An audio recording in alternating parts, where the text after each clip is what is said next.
आज 18 अक्टूबर है। आज के दिन महत्वपूर्ण IMEC है।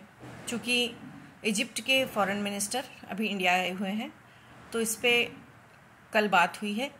IMEC India middle east European economic corridor, ये ऐसा अंतर्राष्ट्रीय व्यापार का रूट है, कॉरिडोर है, व्यापार का रास्ता है जिसके माध्यम से भारत यूरोप और मध्य क्षेत्र के जितने खाड़ी देश हैं उनसे वो कनेक्ट होता है। G20 के शिखर सम्मेलन में सबसे पहले IMEC का अनाउंसमेंट हुआ था, परंतु उसके तुरंत पश्चात जितने युद्ध की स्थितियां बनी, हमास, फिलिस्तीन, ये सारे संकट आए, तब किसी ने इस बारे में बात करना उचित नहीं समझा। जो खाड़ी देश हैं और जो और हस्ताक्षरकर्ता देश हैं, इसके हस्ताक्षरकर्ता देश मैं आपको बताऊं, भारत है, अमेरिका है, सऊदी अरब, संयुक्त अरब अमीरात, फ्रांस, जर्मनी, इटली और यूरोपियन संघ, ये सभी IMEC के सदस्य देश माने जाते हैं।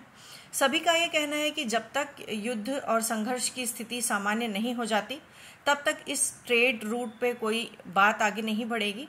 क्योंकि इंडिया भारत के हित में है, ये भारत के लिए बहुत सारे पोटेंशियल है, इसमें पोटेंशियल बेनिफिट है, तो भारत चाहता है कि इस मुद्दे पे बात हो और ये जो कॉरिडोर है वो डेवलप हो ताकि हम कनेक्ट हो पाएँ। वेस्ट पॉलिसी के तहत जैसा हमारा ट्रेड बढ़ाने का प्लान है, इसके तहत हमारे लिए ये बहुत ही बेहतर होगा।